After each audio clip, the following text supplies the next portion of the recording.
So today we're going to talk about headless content management systems. The benefits, why do you need one?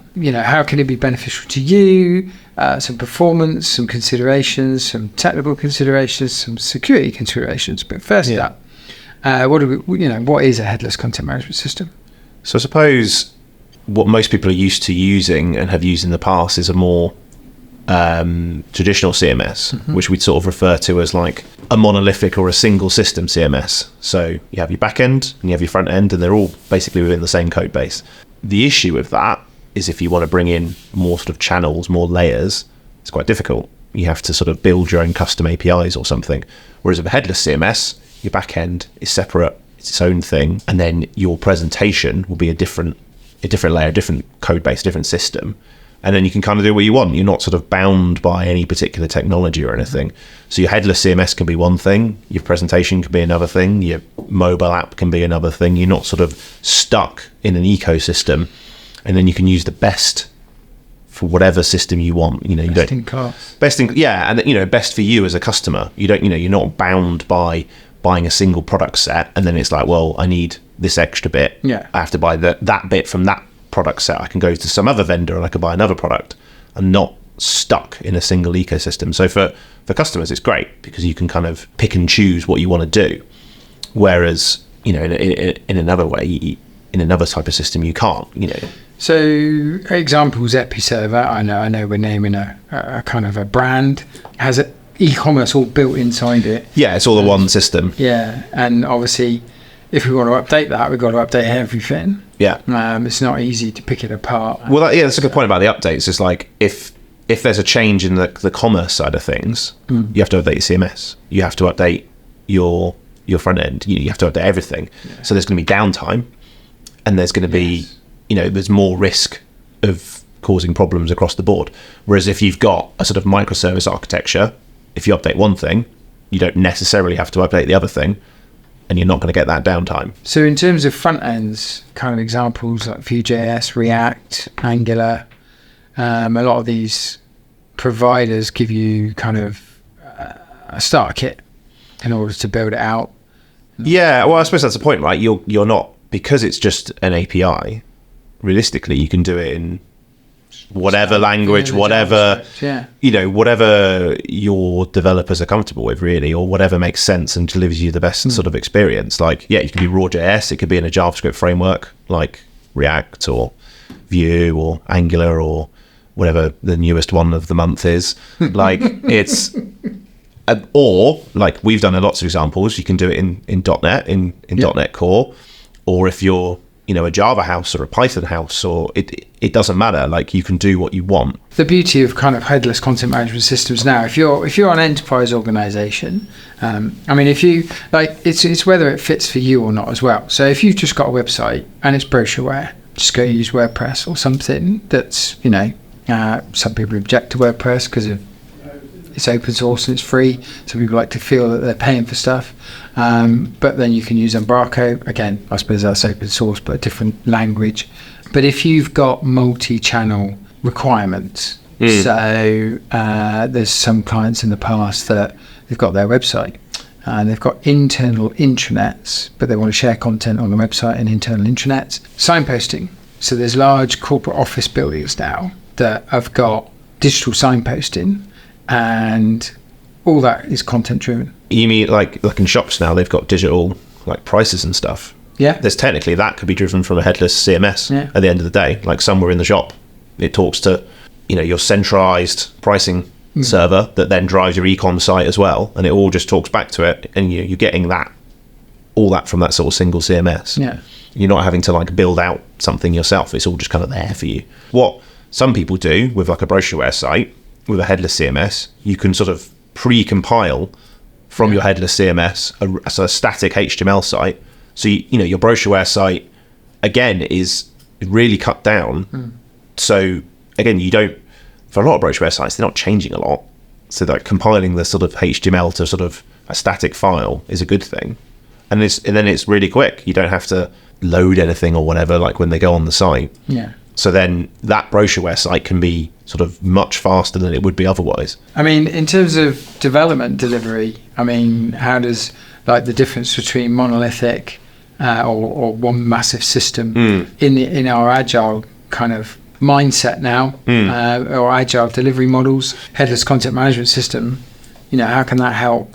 So I suppose in theory it should speed everything up a little bit, because you're not really having to develop the CMS. Like with Optimizely, you can do a lot in the CMS, you can customize it a lot, but doing that takes time. Yeah. Whereas in content, you can't really do that. That's their system.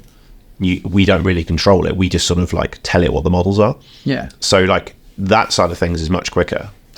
Maybe less flexible, but it is much quicker.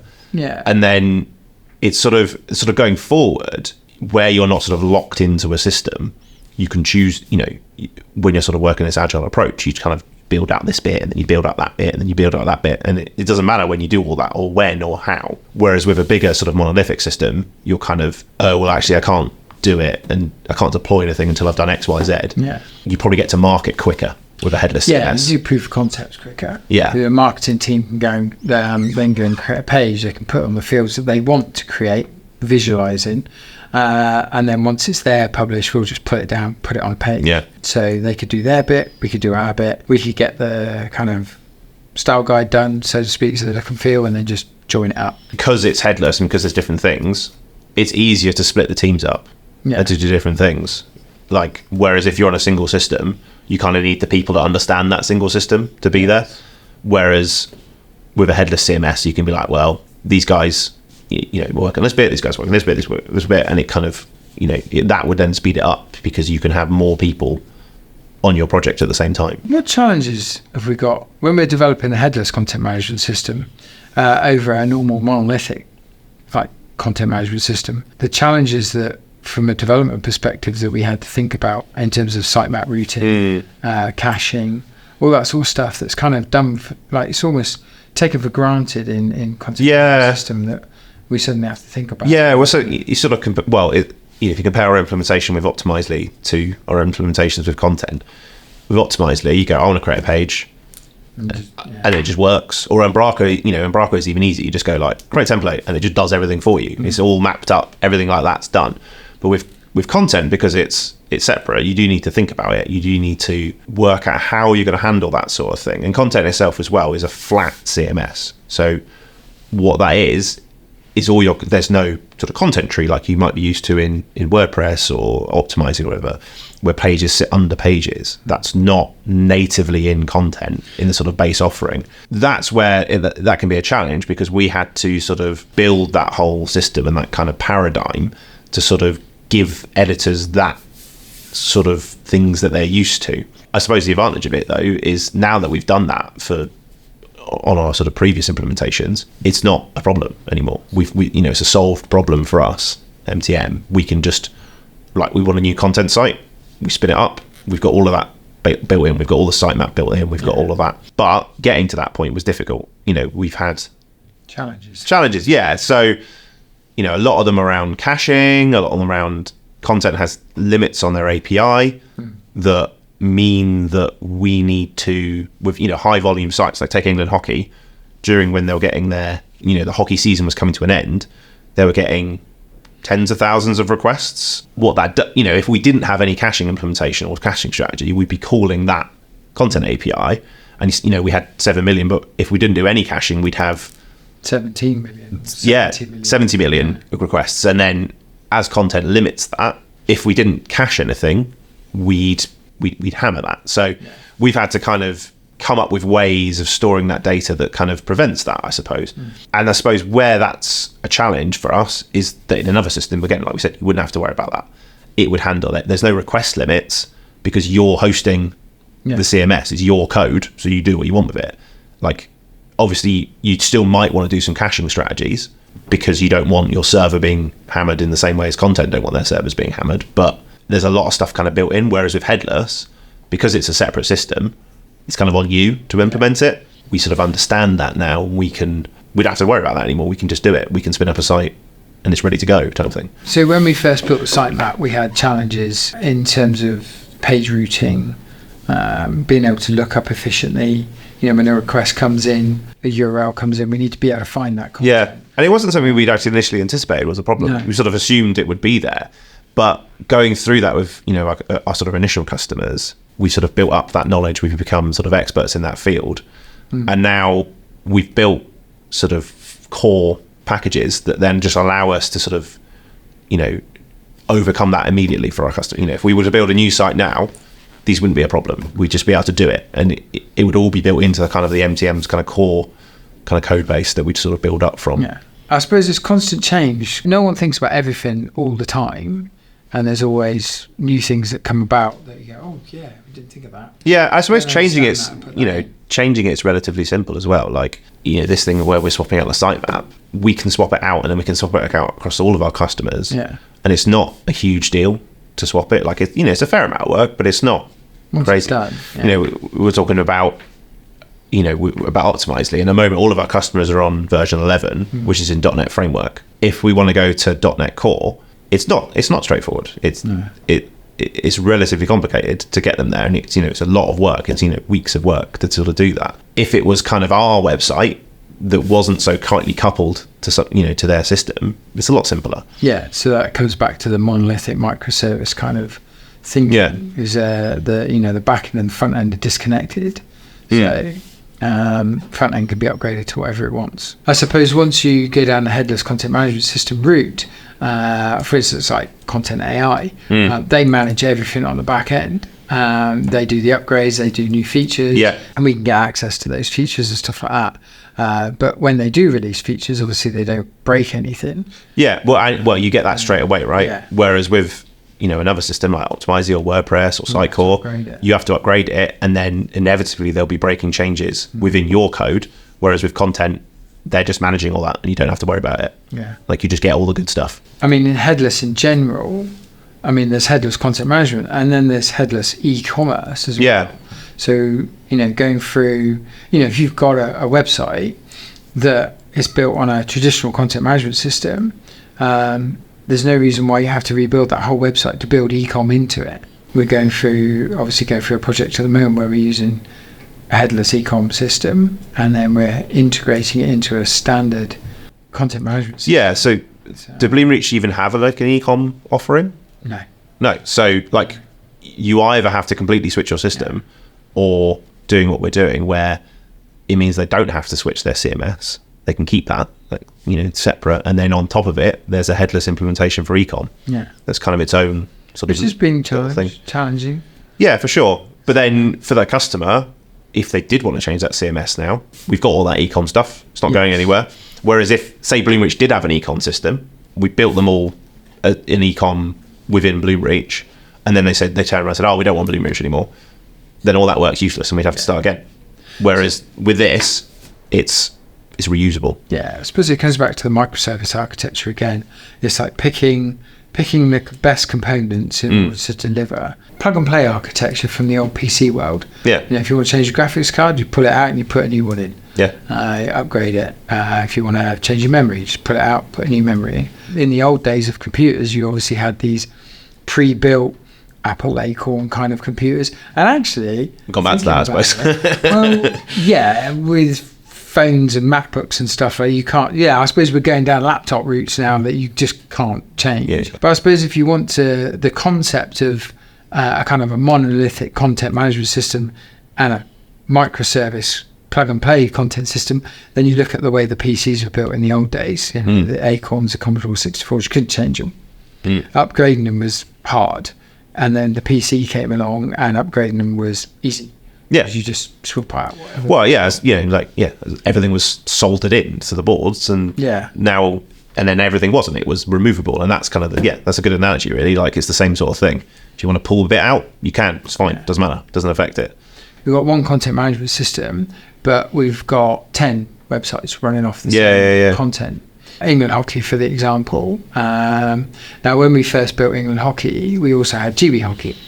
And they use the same content model at the back end, but they're different projects, and we can't easily share content across the projects because at the time it didn't allow us to do that. But now, I suppose we could with the advert collections. We could merge them together. But we've got the area websites, which are subsites, effectively. Yeah, so they have a single CMS, and they see everything all in the same place. our sort of implementation of that knows like, okay, well, this is this website, go get that. But then they can share content. They can say this content is for this website, this website, this website, this website, but this content is only for this website. Like you can sort of really sort of narrow that down and kind of like just allows you to do that kind of more sort of granular stuff, really. It's just a bit easier. And we use each of the subsites also, it's one container that we deploy. We deploy about 3 or 4 instances of that container because it's all scalable. Depending on the host URL that comes in, is we switch the styles, and then we know what collection to get that content from as well. So that's something we're not really touched on. Where all of these websites, where they are sort of this microservice architecture, it's a lot easier to deploy them into sort of these micro containers, and that sort of allows us to scale things better. Whereas, like 20 years ago, when you had a website, you had to deploy it into a server. You wanted some more capacity, buy another server, and now everything's kind of all these like microservices, micro architecture that you want to add another server, it will just do it for you. You can just do it automatically. You scale it up to 6 if you want to, and it'll just go and create. Like for a lot of our clients, we have sort of a fixed number of sort of servers, but if you wanted to, you can have it so, right, we've got to 70% capacity, add another server. Like it can just do all that automatically, and you don't have to worry about it, and it's relatively cheap to host in that way. Whereas if you wanted to do that with like physical servers, it's going to cost you a fortune. Well, even if you were using Azure websites, I mean, you can scale them up quite easily. But because we've gone even further down into containers, each container is a physical instance of a server, effectively.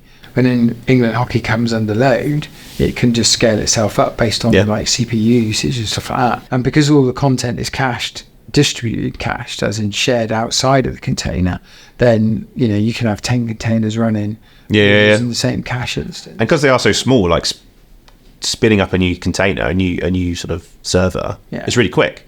Whereas in theory, you can kind of containerize something like Optimizely, but like it takes 3 minutes to like build the server. So while you're sort of waiting for another one to spin up, you're still getting all that load, you're still getting that traffic. So development costs, license costs, the CMS license costs are normally cheaper.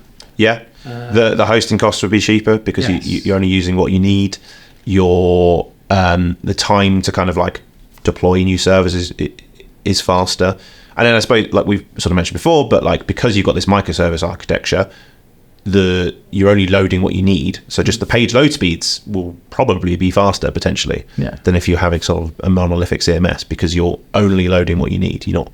Whereas, with another, it still has to load loads of things in the background, and there's nothing you can do about that because it just has to. Yeah, so it's about like what's right for the client. So headless CMS, buzzword, microservices, buzzword, but are they right for you? Do you really need all that extra disconnected technology and invest in it when actually all you need is a little website? It's not for everybody. It doesn't suit everybody. For sure. We'll look at your requirements, look at your needs, look at what you need in 5 years' time. You might just need a website now, but you might be a corporate enterprise that kind of has other plans in 3 years where you kind of think, well, actually, I wish we'd talked about this now.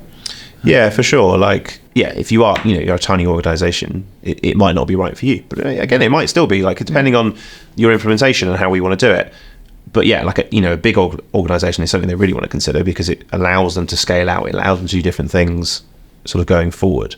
Allows them to, like we said before, like to prototype, to spin up quicker and things like that. And I suppose on kind of like how we'd work with people and things, like we've talked then a lot about, like performance and things.